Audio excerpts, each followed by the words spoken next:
Señor.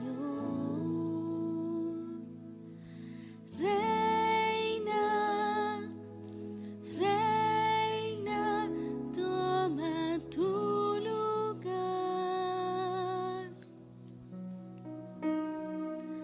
Príncipe de paz, gobiérnanos, Señor. Reina, reina, toma tu lugar.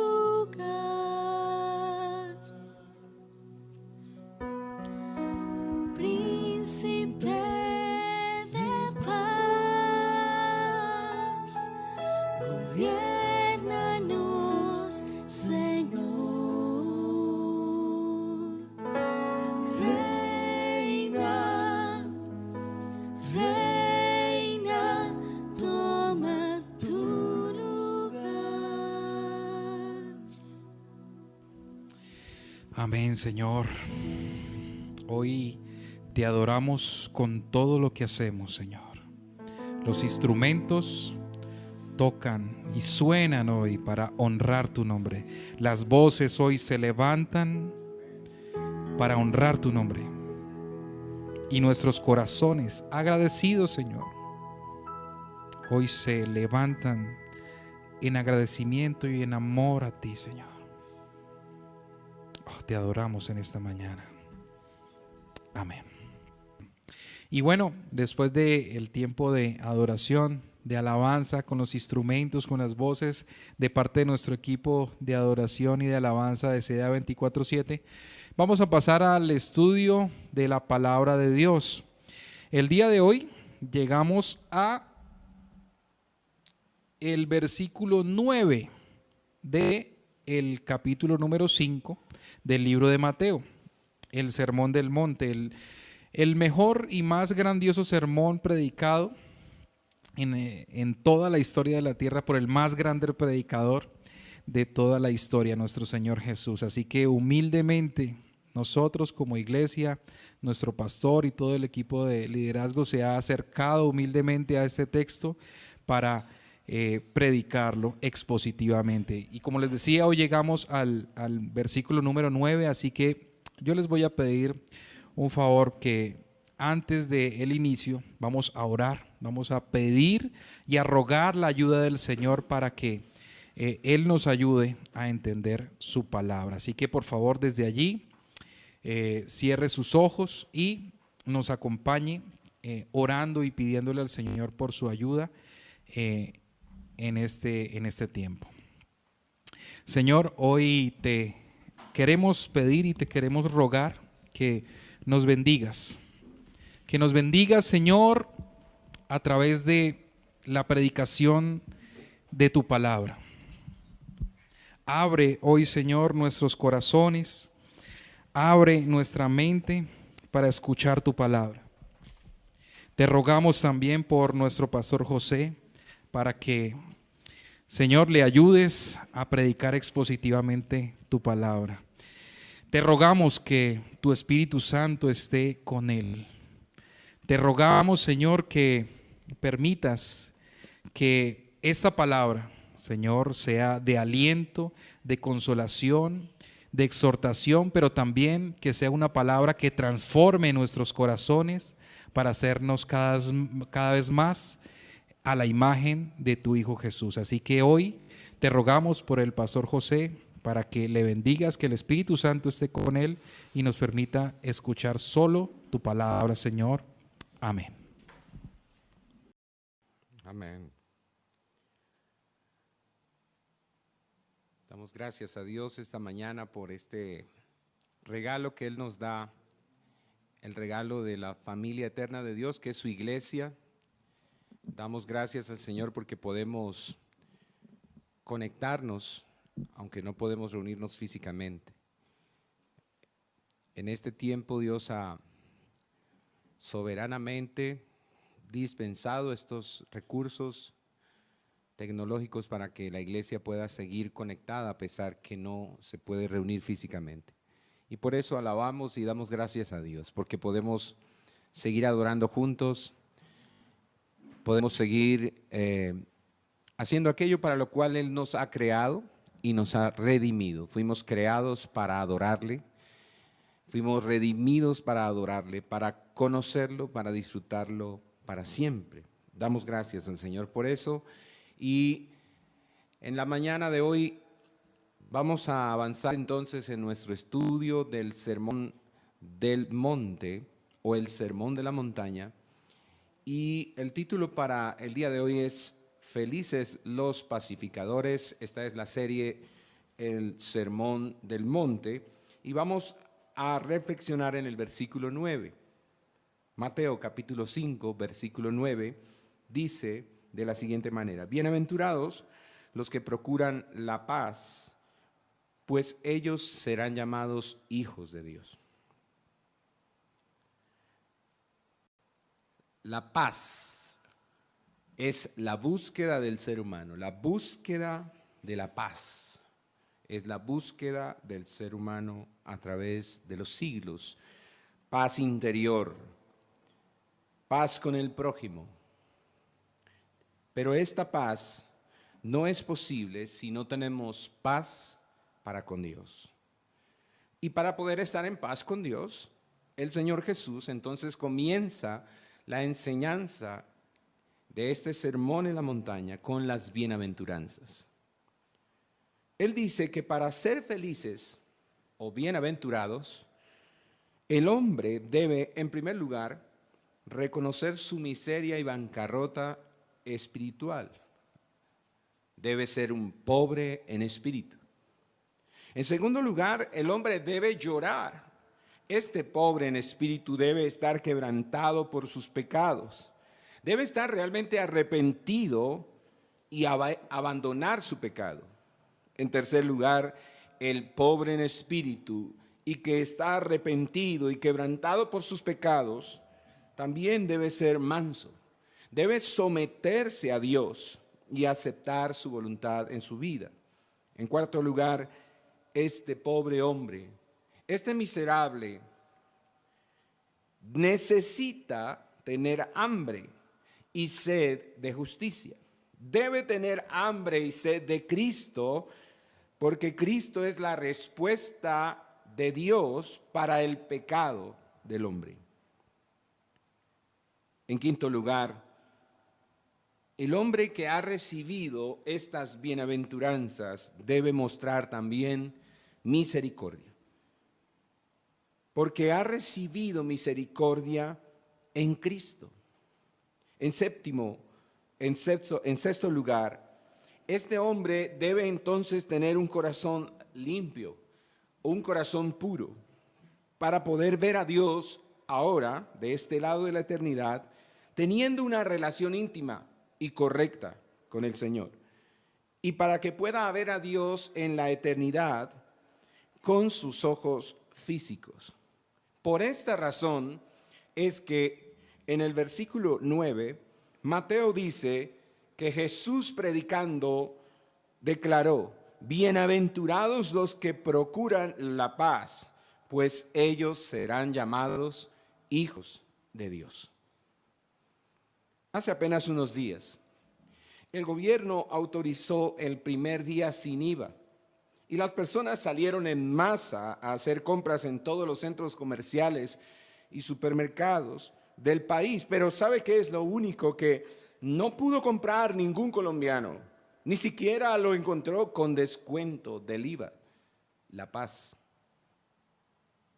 Porque la paz no se puede comprar, no se puede conseguir en nuestras propias fuerzas. El 19 de noviembre de 1977, más o menos entre las 8 y 9 de la noche, un avión comercial egipcio, Boeing 707, aterrizó en el aeropuerto Ben Gurión de Tel Aviv, en Jerusalén, en Israel.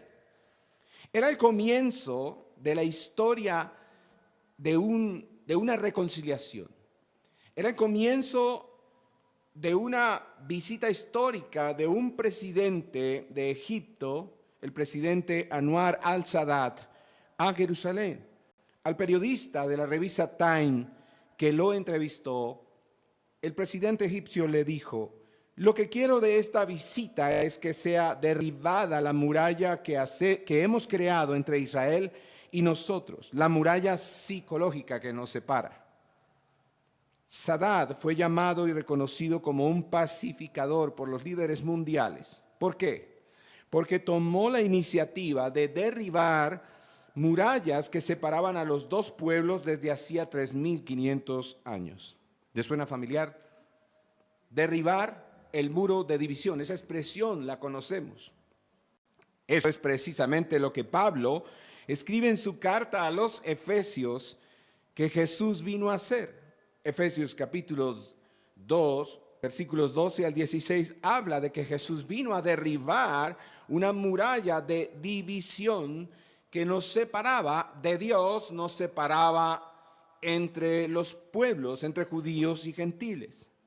Y también Jesús vino a darnos a nosotros un ministerio que se llama el ministerio de la reconciliación. Es de lo que escribe Pablo a los Corintios, 2 Corintios capítulo 5, versículo 18 al 20. Mis hermanos, les he dicho que la paz no se puede comprar. La paz no se puede crear. La paz no se puede firmar. Mientras el hombre siga viviendo en abierta rebelión y guerra contra Dios, ¿cómo puede estar en paz consigo mismo y con sus semejantes? Las cosas seguirán yendo de mal en peor en este mundo y usted lo está viendo todos los días en las noticias.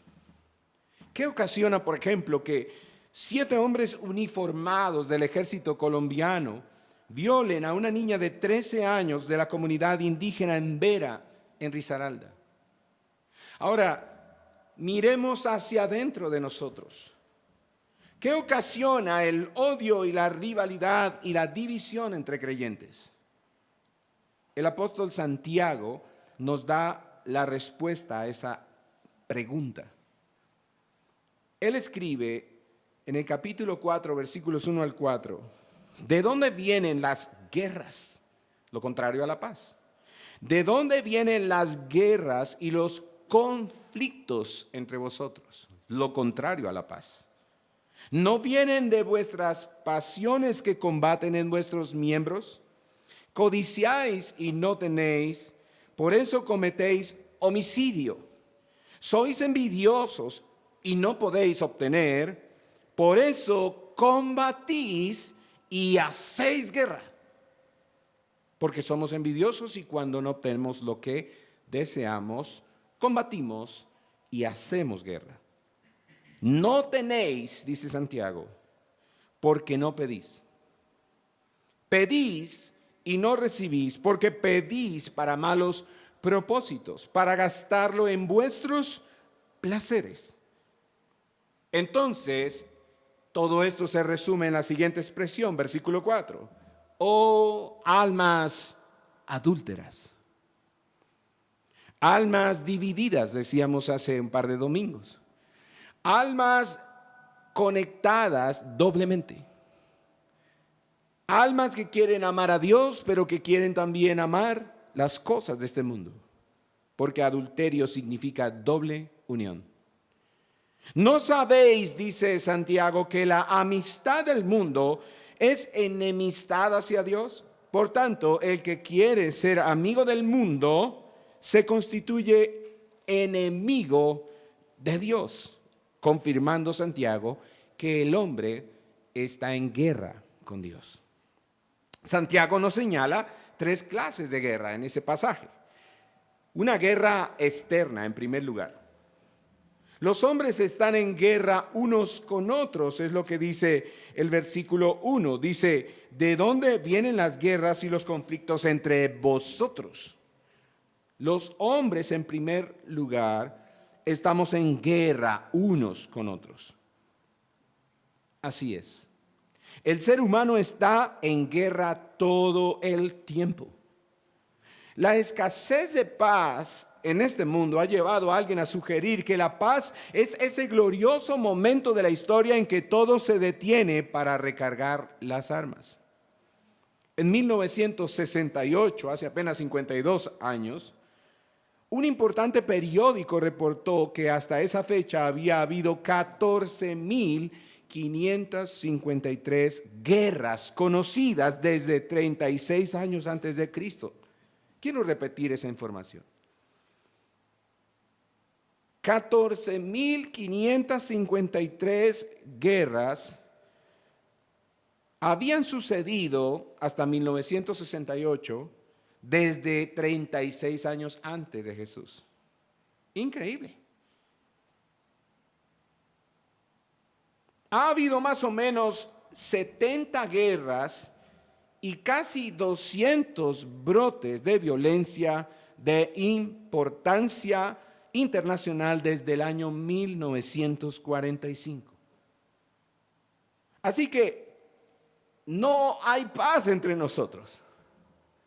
El mundo no está en paz, no ha estado en paz y no va a estar en paz, ni religioso, ni paz económica, ni paz racial, ni social, ni política, ni familiar, ni personal, porque somos gente en guerra sobre la faz de toda la tierra. ¿Y por qué estamos en guerra unos con otros? Versículo 1 en la parte B dice: ¿no vienen de vuestras pasiones que combaten en vuestros miembros? Entonces el hombre está en guerra externa, estamos en guerra unos con otros porque el hombre vive una guerra interna. Estamos en guerra dentro de nosotros mismos, tenemos una guerra interna, una batalla interminable dentro de nosotros mismos, y por esa razón la gente no está en paz consigo misma y con nadie. Por esa razón las noticias y los eventos de cada día se tratan de ¿qué? De seres humanos en guerra, estallando aquí y allá, discutiendo, matándose, separándose, odiándose, porque todos estamos en guerra. Las tensiones y disturbios que vemos en las noticias cada día son la manifestación de la tensión y el disturbio del corazón humano. El hombre está en guerra externa porque el hombre está en guerra interna. Y el hombre está en guerra interna porque el hombre está en una guerra con Dios. El versículo 4 de Santiago dice: oh almas adúlteras, ¿no sabéis que la amistad del mundo es qué? Es guerra con Dios, es enemistad hacia Dios.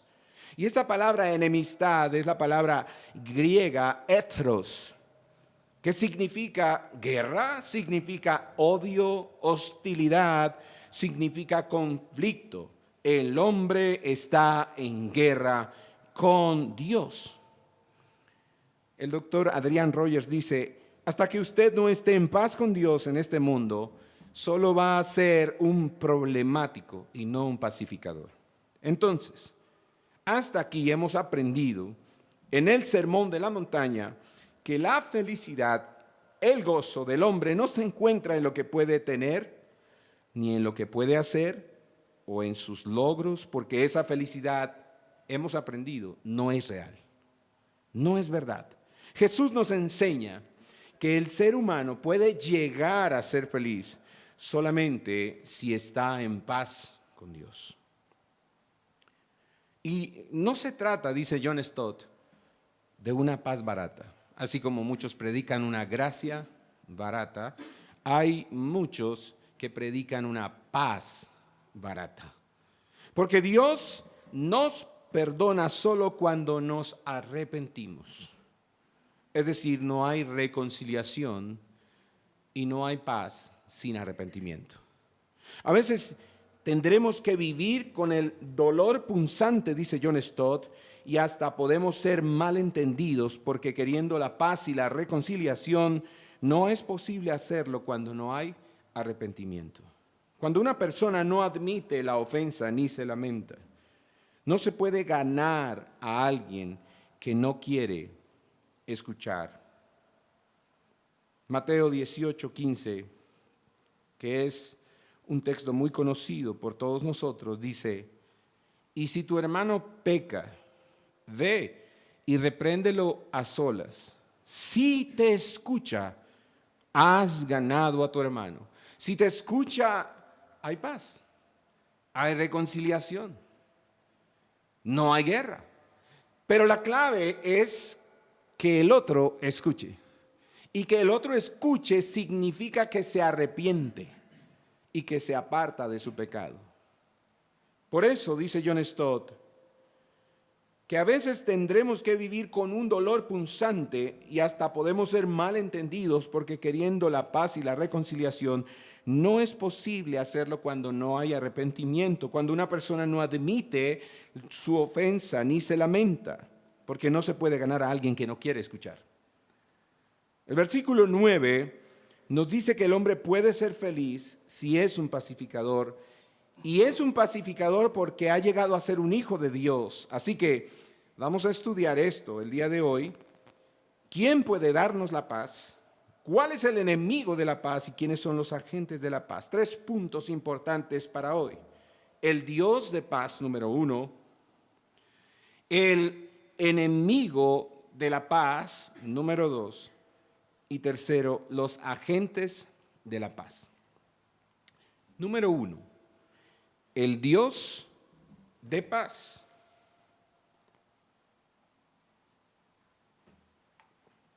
El texto dice: bienaventurados los que procuran la paz, pues ellos serán llamados hijos de Dios. Definitivamente la palabra o la expresión más importante en el versículo que estudiamos hoy es la última palabra del versículo: Dios. El Dios de paz. Romanos capítulo 15, versículos 33 y capítulo 16, versículo 20, y en otras de las epístolas de Pablo, Pablo se refiere en 6 oportunidades a Dios como el Dios de paz. Por ejemplo, en Filipenses 4:7, él dice: y la paz de Dios, que sobrepasa todo entendimiento, guardará vuestros corazones y vuestras mentes en Cristo Jesús. Al final de 16 capítulos en Romanos, por fin, por ejemplo, Pablo menciona por primera vez la palabra Satanás. Romanos 16:20. Pablo parece usar en ese versículo las mismas palabras o la misma idea que usó Martín Lutero en su himno, cuando Martín Lutero dice: dañarnos no podrá, pues condenado es ya por la palabra viva.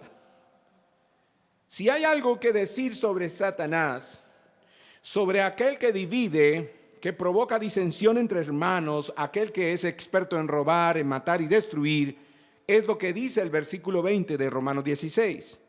Y el Dios de paz, dice allí Pablo. Fíjese, y el Dios de paz aplastará pronto a Satanás debajo de vuestros pies. Es tan importante la paz para Dios, que Dios mismo se encargará del enemigo número 1 de la paz, que es Satanás. Eso es todo. Hay un Dios de paz para aquel que ya ha sido condenado. Así que la iglesia, los hijos de Dios, lo aplastarán bajo sus pies, es lo que dice Pablo a los romanos. ¿Cómo lo harán? Número 1, Satanás ya ha sido aplastado, derribado definitivamente en la muerte y resurrección de Cristo. Número 2, él está siendo derrotado ahora mismo, esta mañana, por Cristo a través de su iglesia, a través de los cristianos que hablan la palabra de Dios y se revisten con todo el amor de Dios. Y número 3, Satanás será finalmente vencido y lanzado al lago de fuego para que nunca más engañe o atormente al mundo en el día final. Entonces Jesús está hablando de paz. Versículo 9 de Mateo 5. Jesús está hablando de paz en un contexto y a un auditorio que desea vivir en paz, como todas las generaciones de seres humanos que han existido deseamos vivir en paz. Jesús dice: bienaventurados los pacificadores, porque ellos serán llamados hijos de Dios. Pero Jesús no está hablando de apaciguamiento. Jesús no se refiere a suavizar las cosas. Jesús no se refiere a calmar nada más la situación, a dar unas palmaditas en la espalda y dejemos así. Porque el apaciguamiento no es paz. El apaciguamiento nunca traerá paz. Cuando Jesús habla de pacificadores, no significa que usted se podrá llevar bien con todos. Si alguien dice que puede llevarse bien con todo el mundo, esa persona es un mentiroso. Porque debajo del sol y de este lado de la eternidad, eso es imposible para el ser humano. Y creo que todos ya nos dimos cuenta. Jesús no dice que al ser hijos de Dios vamos a llevarnos bien con todo el mundo. Eso no es lo que quiere decir el versículo 9. Por eso es que Pablo escribe a los romanos en el capítulo 12, versículo 18, si es posible, escuche esto, si es posible, en cuanto de vosotros dependa, estad en paz con todos los hombres. Si es posible, en cuanto de vosotros dependa, estad en paz con todos los hombres. Esto significa que no siempre es posible, que habrá ocasiones cuando otras personas no van a estar dispuestas a estar en paz con nosotros, o van a poner condiciones que son contrarias a la palabra de Dios o que requieren compromisos morales inaceptables. En tales casos, Pablo es claro al decir, si es posible y en cuanto dependa de vosotros, estad en paz con todos los hombres. Y cuando no se pueda, en el mismo capítulo, entonces él dice en el verso 17, nunca paguéis a nadie mal por mal. Y cuando no se pueda estar en paz con otra persona, Pablo dice, versículo 19, nunca busques la venganza. David decía en el Salmo 34, verso 14, apártate del mal y haz el bien, busca la paz y síguela. El único lugar donde usted no tendrá conflictos con otra persona en el mundo, ¿cuál cree que es ese lugar? No es la iglesia, es el cementerio. La paz de la que Jesús nos está hablando en Mateo 5:9 no es la misma a la que se refiere una lápida de un muerto en un cementerio, porque todas dicen, aquí descansa en paz. Porque una lápida y un cementerio no son un jardín de paz, como hemos escuchado muchas veces. La muerte, mis hermanos, la muerte no produce paz al alma afligida por el pecado. Muchas personas se engañan pensando que ese ser querido que está sufriendo por una enfermedad muy grave es mejor que muera para que descanse en paz. Pero ese ser humano, si muere, no descansará en paz si nunca estuvo en paz con Dios. Porque la muerte no produce paz. Tampoco la paz es ausencia de guerra. ¿Qué es entonces la paz? La paz es el bienestar de la presencia de Dios para nuestras almas en guerra.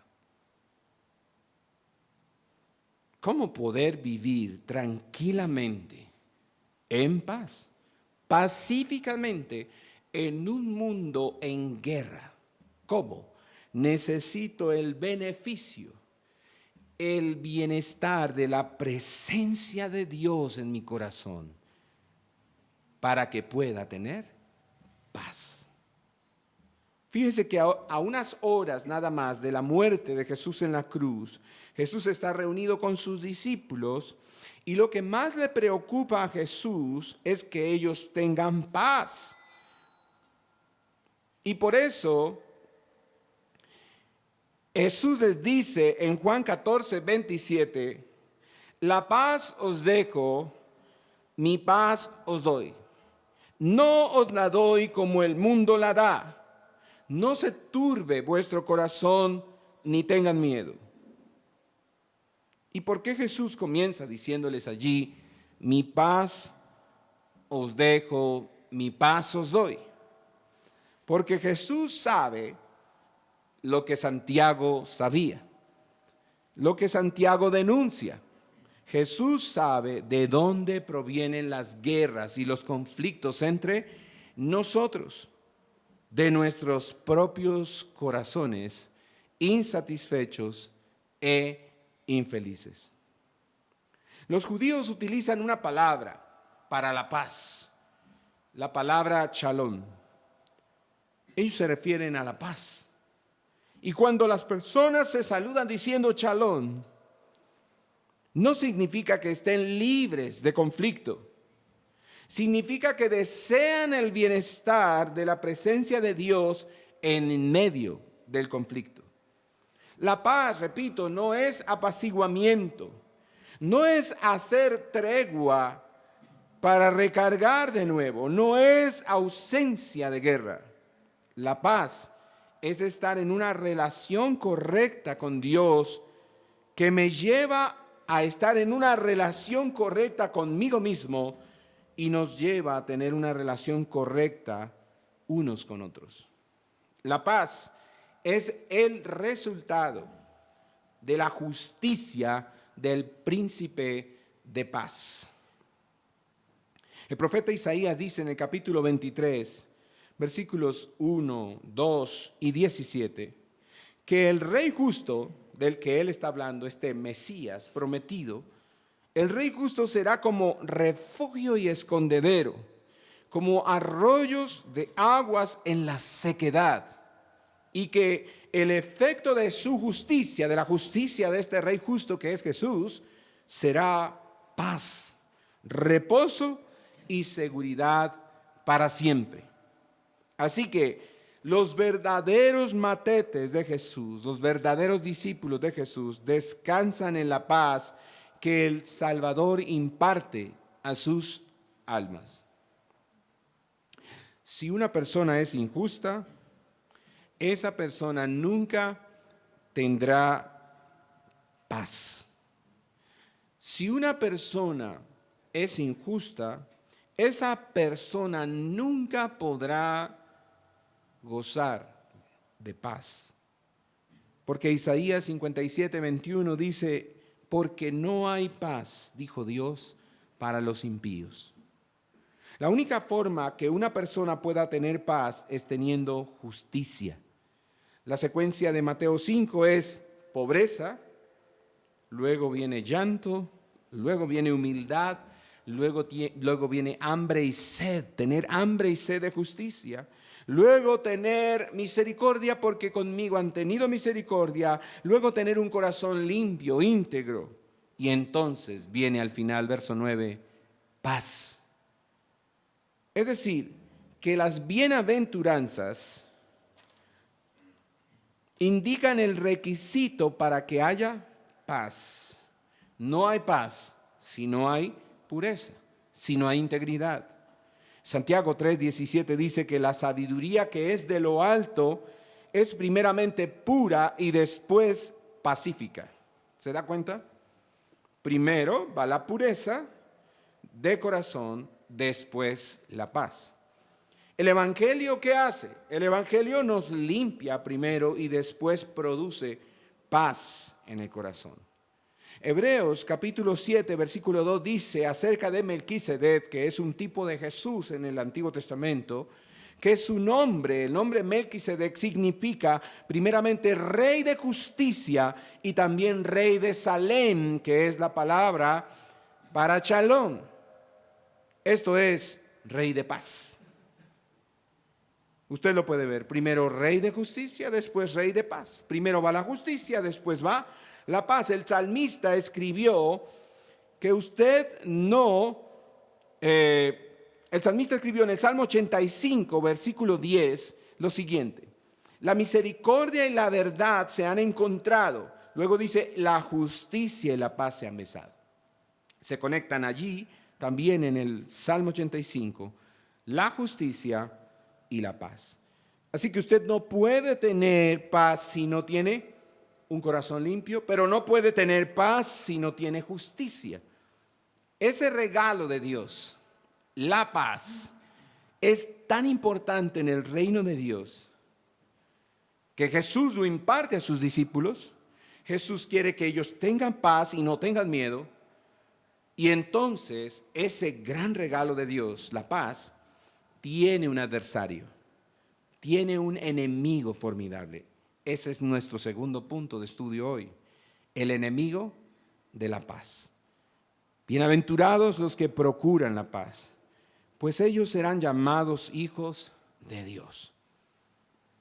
Dice bien claramente la versión de las Américas, bienaventurados los que procuran. No dice que usted lo conseguirá definitivamente en este lado de la eternidad, pero sí dice que debe procurarla. Los que procuran la paz. ¿Quiénes son los que procuran la paz? Los pecadores redimidos, los que estaban en guerra con Dios y han sido justificados por medio de la fe en Cristo y ahora tienen paz para con Dios. Romanos 5. Ellos son los matetes de Jesús. Entonces, así como la noche va después del día, la paz está conectada con la justicia, lo hemos dicho, y entonces la guerra, la carencia de paz, siempre está arraigada con el pecado. Ese es el enemigo de la paz, el pecado. Isaías 48, 22 dice, no hay paz para los malvados, dice el Señor. Y es así de sencillo. Los corazones malvados, los corazones no regenerados, que no han nacido de nuevo, jamás tendrán paz. El mundo quiere paz. Usted quiere paz, pero no hay paz para los pecadores, dice el Señor. Porque el pecado es el enemigo de la paz. La solución al conflicto de la guerra en el mundo no es una búsqueda de la paz que ignora el problema del pecado. Sin justicia no hay paz. Pero ¿cómo puede el hombre conseguir la paz si el mismo hombre no puede ser justo ni bueno? Dice Romanos 3, 10 al 12. La justicia y la paz se besaron, están enlazadas, lo recuerda, dice el salmista, Salmo 85, 10. El pecado separa al hombre de Dios. El pecado trae caos interno y separa al hombre del hombre. En el mismo evangelio de Mateo, y quiero que me acompañe con mucha atención, en el capítulo 10, versículo 34 de Mateo, Jesús dice, no penséis que vine a traer paz en la tierra. No vine a traer paz, sino espada. Wow. La misma Biblia que llama a Jesús en Isaías 9:6 como el príncipe de paz, también dice que Él no vino a traer paz sino espada. ¿Cómo es eso posible? Los ángeles cantaron el día de su nacimiento en Belén, paz en la tierra para con los hombres en los que Él se complace. Pero en Mateo 10:34 está diciendo, no penséis que vine a traer paz a la tierra. No vine a traer paz sino espada. ¿Qué es lo que está pasando? Lo que está pasando es que Jesús dice en Mateo 10:34, yo no vine a ofrecerles a ustedes una paz barata. Yo no vine a ofrecerles a ustedes una falsa paz. No vine a apaciguarlos con Dios. No vine a hacerlos sentir bien con Dios. He venido con una espada que se llama su palabra. He venido con una espada para trazar una línea entre la verdad y la mentira, entre la luz y la oscuridad, entre el pecado y la justicia. Y una vez que el estándar de la justicia de Dios es establecido, siempre habrá división. Siempre habrá división. No hay un solo contexto en la vida del ser humano donde no ocurra siempre la división. Sin la justicia no puede existir la paz de Dios.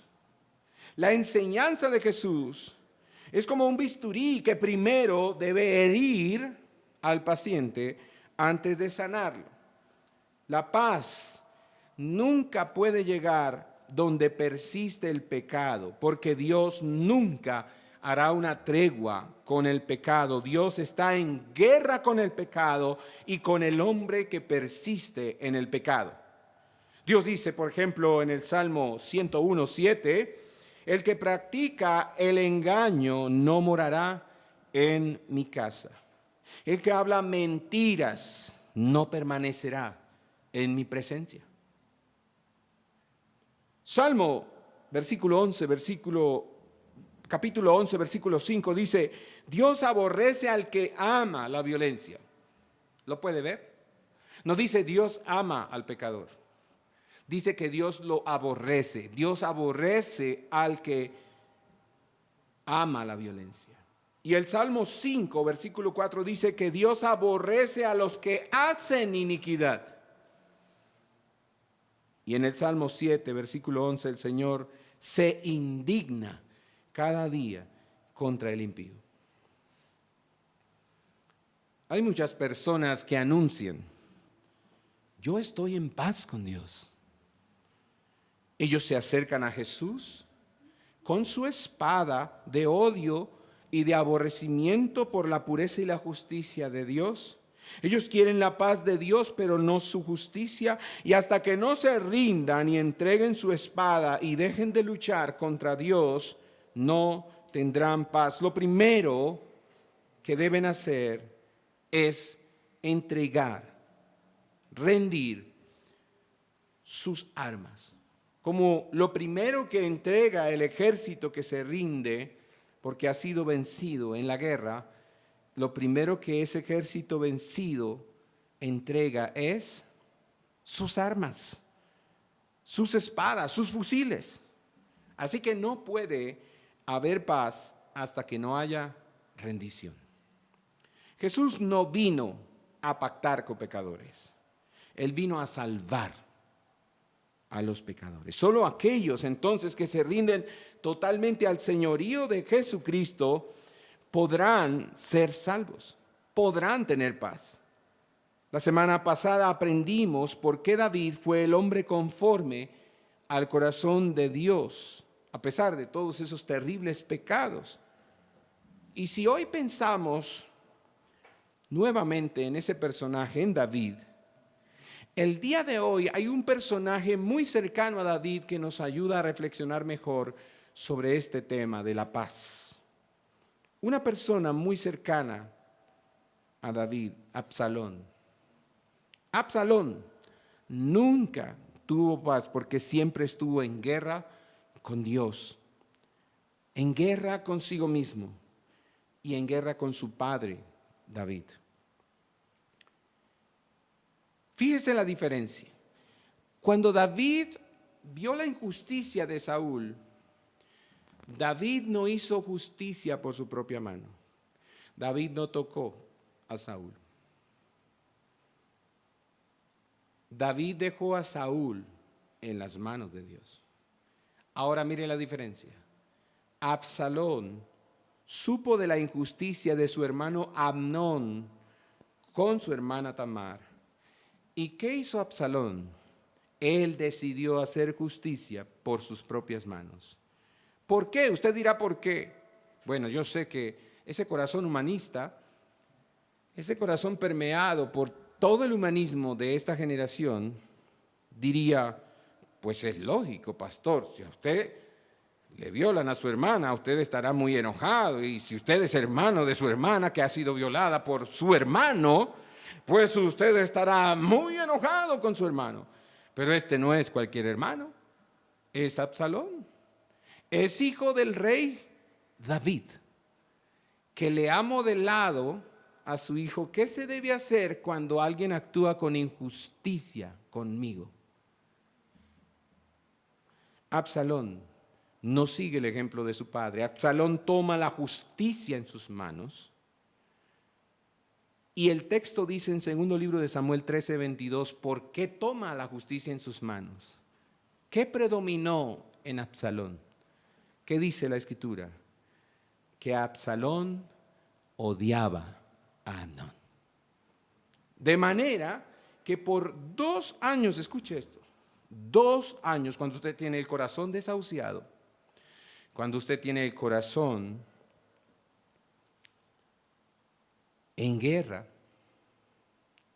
cuando no hay paz en su corazón, usted hace esto. Por 2 años, Absalón planeó su venganza y la manera como iba a asesinar a su propio hermano. Durante 24 meses, él pensó y maquinó en su corazón la maldad contra su hermano Amnón, hasta que dio a luz su venganza. Y después de matar a su hermano, entonces huyó. Porque los corazones que no tienen paz están huyendo todo el tiempo. El libro de Samuel describe que por 5 años Absalón se escondió y su padre no pudo verlo. Él no vio el rostro de su padre David. Él no quería ver el rostro de su padre David, porque no podía estar en paz con el rey, porque no estaba en paz con Dios, y como no estaba en paz con Dios, tampoco estaba en paz consigo mismo. Más tarde, dice el texto del segundo libro de Samuel, Absalón conspiraría contra su propio padre, aprovechándose de varias cosas, de su apariencia, de su influencia y de su elocuencia. Segundo libro de Samuel 14:25 dice, y no había en todo Israel ninguno tan alabado por su hermosura como Absalón, desde la planta de su pie hasta su coronilla no había en él defecto. Y no le pido que haga de esto un versículo para pedir al Señor que así sea su marido. Así lo quiero, Señor, mándamelo así, sin defecto ninguno, desde la coronilla de la cabeza hasta la planta de los pies. Porque se puede usted dar cuenta que la apariencia física no le servía para nada a Absalón.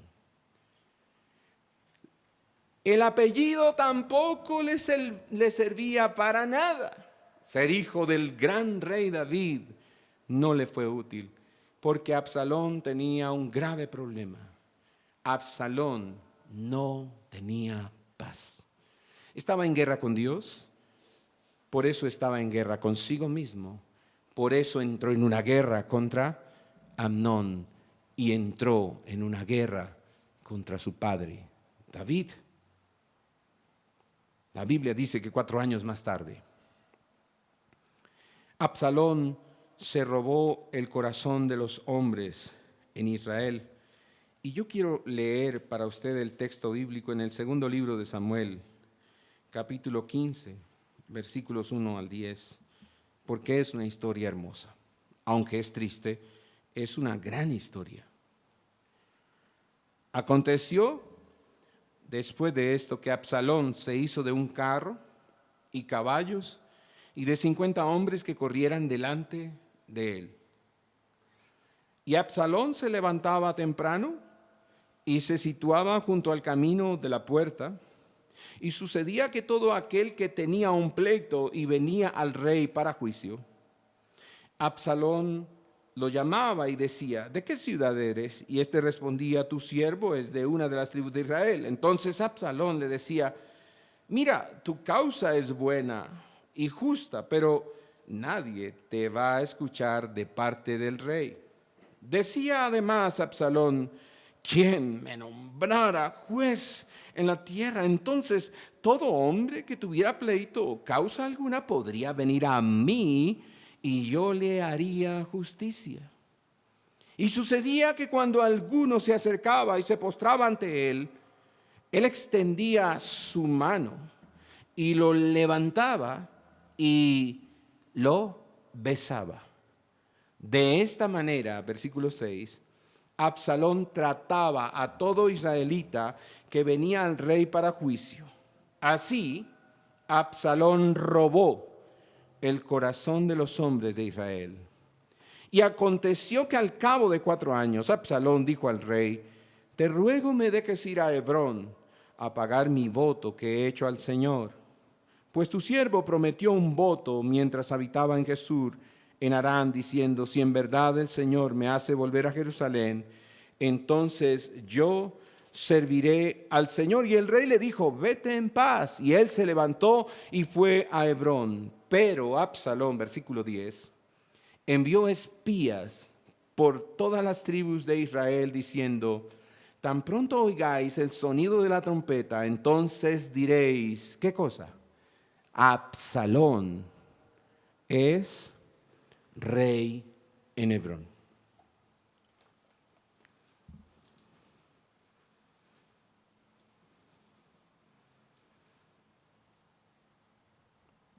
Absalón no estaba en paz con Dios. Y como no estaba en paz con Dios, no estaba en paz consigo mismo, tampoco en paz con su padre David. Y su pecado lo llevó incluso, como usted lo acaba de leer, a engañar a su propio padre usando la religión para ocultar su traición y deslealtad. Él le dijo a David: ¿qué iba a hacer a Hebrón? Voy a subir a adorar. Usó la adoración como un camuflaje para que su padre no se diera cuenta que realmente él lo iba a traicionar y a darle un golpe de estado. Porque cuando usted está en guerra, porque cuando usted no tiene paz, usted usa hasta la adoración, hasta la palabra de Dios y el nombre de Dios para ocultar su traición y deslealtad.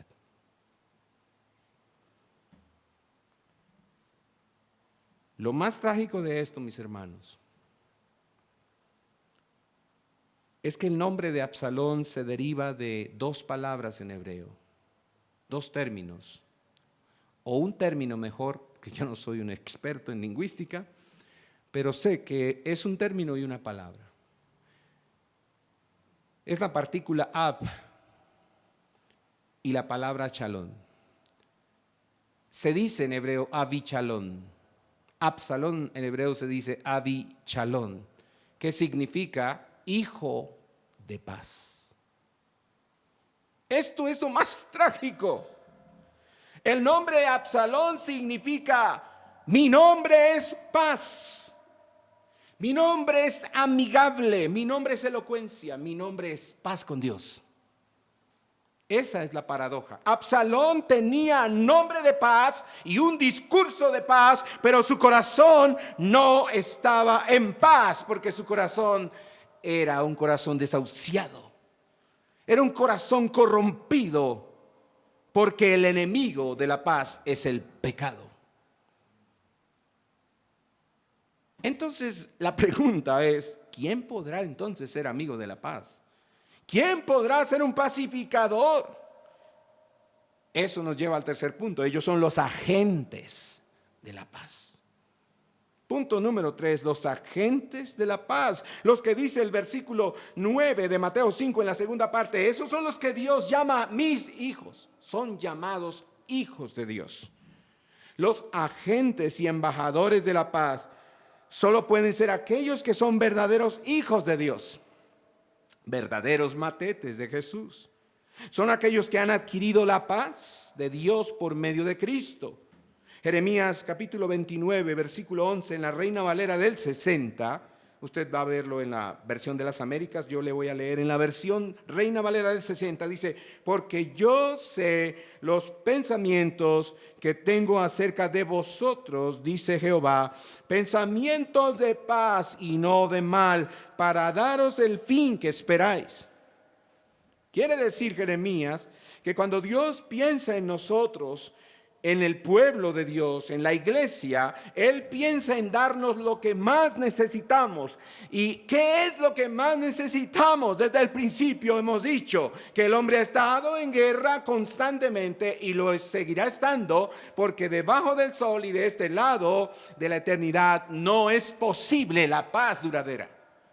Entonces, cuando Dios piensa en el hombre, en la temporalidad, Él piensa en darle lo mejor. Él se ha dado a sí mismo porque Él es el Dios de paz. Él se ha dado en su Hijo porque es el príncipe de paz. Y Él dice a través del profeta: yo sé lo que estoy pensando acerca de ustedes. No se imaginan que tengo preparado en mi corazón para ustedes. Tengo pensamientos de paz. Él quiere darnos paz. De manera que los que han recibido la paz de Dios puedan entonces convertirse en agentes de paz, en pacificadores. Por eso es que en 6 oportunidades en el Nuevo Testamento Dios es llamado el Dios de paz. En Jueces capítulo 6, versículo 24, el escritor sagrado llama a Dios, lo llama Jehová Shalom. El Señor es nuestra paz. Porque en primer lugar, la paz es el plan, como dice Jeremías, es el plan del Padre para nosotros, su pueblo, para sus hijos, para su iglesia. Y además de eso, Pablo escribe a los Efesios en el capítulo 2, versículos 13 al 14, que la paz ha sido pagada por el Hijo. El Padre tiene pensamientos de paz. El Hijo paga el precio de nuestra paz. Él dice: pero ahora en Cristo Jesús, vosotros que en otro tiempo estabais lejos, habéis sido acercados por la sangre de Cristo, porque Él mismo es nuestra paz. ¿Quiénes estábamos lejos de Dios? Nosotros. Sus enemigos, los que estábamos en guerra con Dios, hemos sido acercados y puestos en paz con nuestro Creador por medio de la sangre de Cristo. Jesús es ahora nuestra paz. Y la tercera cosa es que la persona que imparte esa paz en el corazón de los matetes de Cristo es el Espíritu Santo. Gálatas 5:22 dice: el fruto del Espíritu Santo es paz. Y porque fuimos sellados con el Espíritu Santo de la promesa, como dice Efesios 1, entonces podemos, Efesios 4:3, esforzarnos por preservar la unidad del Espíritu en el vínculo de la paz. Y porque es el Dios de paz quien ha impartido su paz sobre nosotros, por esto Pablo exhorta a la iglesia en Colosenses 3:15: y que la paz de Cristo reine en vuestros corazones, a la cual en verdad fuisteis llamados en un solo cuerpo, y sed agradecidos. Mateo 5:9. Qué gran texto. Bienaventurados los que procuran la paz, pues ellos serán llamados hijos de Dios. Somos embajadores de paz, de reconciliación con Dios y de reconciliación con los hombres. Esto es lo que Pablo dice en 2 Corintios 5:18. Y todo esto procede de Dios, quien nos reconcilió consigo mismo por medio de Cristo y nos dio el ministerio de la reconciliación. Hemos sido salvados y se nos ha dado el ministerio de la reconciliación. Nuestra misión en el mundo entonces es reconciliar a los hombres que están enemistados con Dios. Se trata de rescatar almas de la cruenta guerra espiritual que se libra cada día en este mundo mediante la predicación del Evangelio. Lo más grande que usted ha recibido de Dios es su paz. Voy a decirlo de otra manera: lo más grande que usted ha recibido de Dios es a Dios, porque Él es el príncipe de paz. Él compró con su sangre en la cruz del Calvario la paz para usted. Y lo mejor que usted puede hacer por Jesús es convertirse en un enemigo del pecado, porque el pecado es el enemigo de la paz. Recuerde, la paz es la presencia de algo mejor en el conflicto del hombre con Dios y del hombre con el hombre. La paz es el bienestar de la presencia de Dios en medio del conflicto. ¿Goza usted de eso? La vida, para concluir, es muy compleja, mucho más compleja que las palabras que decimos cuando decimos que la vida es muy difícil.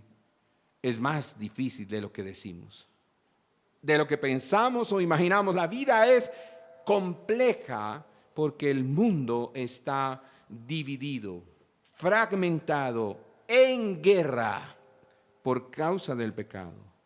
Los hombres están en guerra externa unos con otros, porque están en guerra interna con ellos mismos y porque están en una guerra con Dios. No hay paz en la tierra.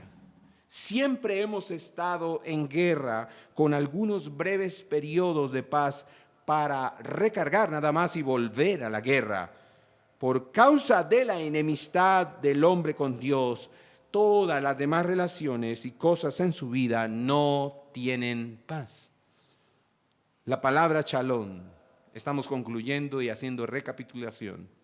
La palabra shalom significa completo, significa entero. Así que la vida del hombre no está shalom, no está en paz, sino fragmentada, incompleta. El hombre no está en shalom consigo mismo, sino está en shalom con Dios. Pero shalom no solo significa dejar de pelear o dejar de estar en guerra. Shalom significa comenzar a trabajar juntos por el bien del uno y del otro. Entonces, era necesario un príncipe de shalom que restaurara todas las cosas, la relación del hombre con su creador y la relación del hombre con su prójimo y con la creación. Entonces el profeta Isaías tiene razón cuando anuncia sobre este príncipe. En el capítulo 9, versos 6 al 7, él dice: porque un niño nos es nacido, un hijo nos ha sido dado, y la soberanía reposará sobre sus hombros, y se llamará su nombre admirable, consejero, Dios poderoso, Padre eterno, príncipe de paz. El aumento de su soberanía y de la paz no tendrán fin. Entonces Dios hizo un pacto de shalom, un pacto de paz con su pueblo, y nos envió a este príncipe de paz que sanaría todo lo que estaba roto y fragmentado por el pecado. Y en el Nuevo Testamento encontramos que vino Jesús, el príncipe de paz. ¿Y qué hizo? Efesios dice en el capítulo 2, verso 17, y vino y anunció paz a los que estaban cerca y paz a los que estaban lejos. A sus discípulos les dijo antes de partir: mi paz os dejo, mi paz os doy. Y mediante su sacrificio en la cruz y su resurrección, Él puso fin a la guerra del hombre con su creador y restauró la relación con Dios que estaba rota por causa del pecado. Y se convirtió Él mismo, dice Pablo en Efesios 2, 14 y 15, en nuestra paz. Él es todo lo que ninguno de nosotros podemos ser, y nos ha encomendado el ministerio de reconciliar a otros con Dios. Bienaventurados los que procuran la paz, pues ellos serán llamados hijos de Dios.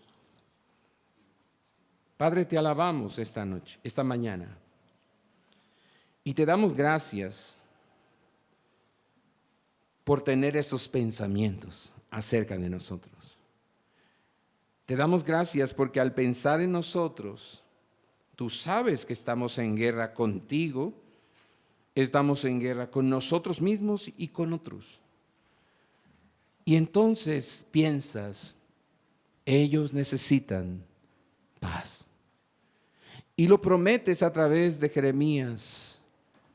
Los pensamientos que tengo acerca de ustedes son pensamientos de paz. Tengo planes de paz. Ustedes no pueden continuar así. Se van a destruir, se van a condenar. Necesitan mi ayuda. Y prometes a través de Isaías un hijo, cuyo nombre es Príncipe de Paz. Y lo envías. Y cuando Él está aquí entre nosotros, Pablo escribe en Efesios que Él vino y anunció paz. Paz a los que estaban cerca y paz a los que estaban lejos. Y todavía sigue anunciando paz esta mañana. ¿Cómo necesita mi corazón esa paz? ¿Cómo necesita mi corazón a Cristo? Podemos decir juntos, la iglesia, ¿cómo te necesitamos, Príncipe de Paz? Para que reines, para que gobiernes con tu justicia en mi corazón y para que me hagas un David que confía en ti en medio de la injusticia, para que me libres de ser un Absalón que se toma la justicia en sus propias manos. Haznos como tú, Jesús. Haznos como tú.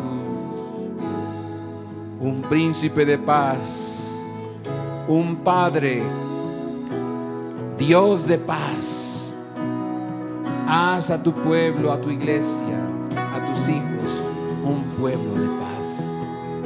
Un pueblo de pacificadores que procuramos, claro, procuramos cada día, porque nuestro corazón dañado por el pecado solo quiere estar en guerra. Pero entonces, por medio de la gracia que nos dispensas en Cristo Jesús, lo intentamos otra vez, y lo intentamos otra vez, y lo intentamos otra vez. Procuramos la paz, porque por eso hemos sido llamados hijos de Dios. Oh, Reina, Señor,